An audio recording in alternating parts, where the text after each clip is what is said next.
कर दी है। और दूसरी चीज़ जो मैं बता रहा हूँ वो है,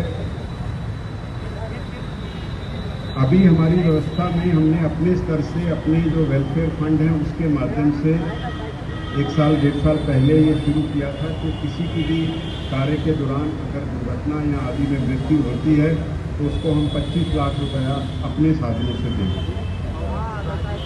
और उसके साथ साथ अब हमने इसको आगे ले जाने का भी निर्णय लिया। हमने कुछ बैंक से बात की है, बहुत जल्दी निर्णय हो जाएगा।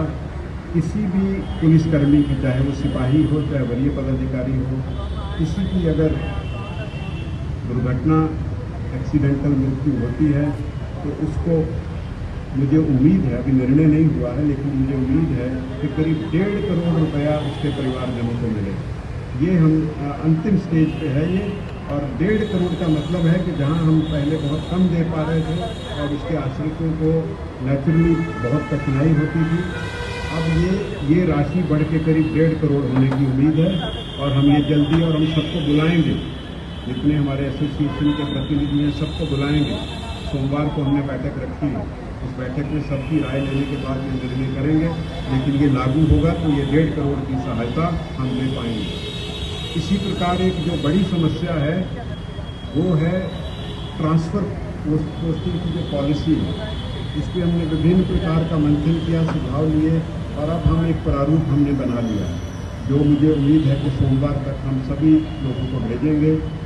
उस प्रारूप में जो बुनियादी बात है वो ये है कि आप जानते हैं हमारे पास 30,000 महिलाएं की संख्या है, उनकी पारिवारिक जिम्मेवारियां भी महत्वपूर्ण हैं।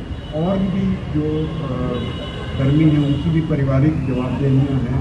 तो हमने एक संतुलन बनाने का प्रयास किया है कि 8 साल जो है कोई भी कर्मी, सिपाही से इंस्पेक्टर तक, कोई भी कर्मी 8 साल तक इच्छित स्थान पर पदस्थापन प्राप्त कर सकता है।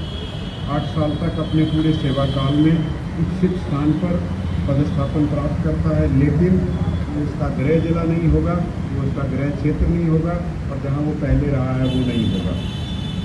और अब हमने ये जो डॉक्यूमेंट तैयार किया है ये हम सभी एसपीज और फील्ड के जो रेंज हैं उनको भेजेंगे और उनको ये हिदायत दी है हमने कि आप अपने यहाँ पुलिस सभा करिए और हर एक को पूरी बात पढ़ के समझाइए और उसके बाद उसकी सबकी राय करके यहाँ भेजिए। तो पुलिस मुख्यालय से जो ट्रांसफ़र की जो नीति है वो फाइनल हो जाएगी। तो बहुत तरह की आपकी जो निजी परेशानियाँ हैं, हमारे पास आवेदन आते हैं पर नीति नहीं रहने के कारण निर्णय नहीं हो पाते, लेकिन इस नीति में प्रशासनिक और आपकी निजी दोनों का संतुलन बनाने का हमने प्रयास। तो आपने सुना कि क्या कुछ कहा है बिहार पुलिस मुख्यालय में डीजीपी आरएस भट्टी ने। तिरंगा झंडा फहराया है, राष्ट्रीय ध्वज फहराया है। हर्ष और उल्लास के साथ आज देश में स्वतंत्रता दिवस मनाया जा रहा है। पीएम मोदी ने लाल किले से राष्ट्रीय ध्वज फहराया है, वहीं बिहार के सीएम नीतीश कुमार ने गांधी मैदान से। तो आप देख सकते हैं अलग अलग तस्वीरें हमने आपको दिखाई हैं। वहीं बिहार पुलिस की तस्वीरें दिखाई, बिहार पुलिस मुख्यालय में हमारी मौजूदगी है और पुलिस मुख्यालय में किस तरीके से राष्ट्रीय ध्वज को फहराया गया है वो तस्वीरें भी हमने आपको दिखाई हैं। डीजीपी आरएस भट्टी ने कई बड़ी बातें कही हैं। डीजीपी आरएस भट्टी ने बिहार पुलिस की उपलब्धियों को बताया है, बिहार पुलिस की क्या कुछ उपलब्धियां हैं उसके बारे में उन्होंने जानकारी दी है। साथ ही साथ एक्सीडेंटल मृत्यु को लेकर बड़ी बात कही है उन्होंने। तो मैंने रियल आईसीटी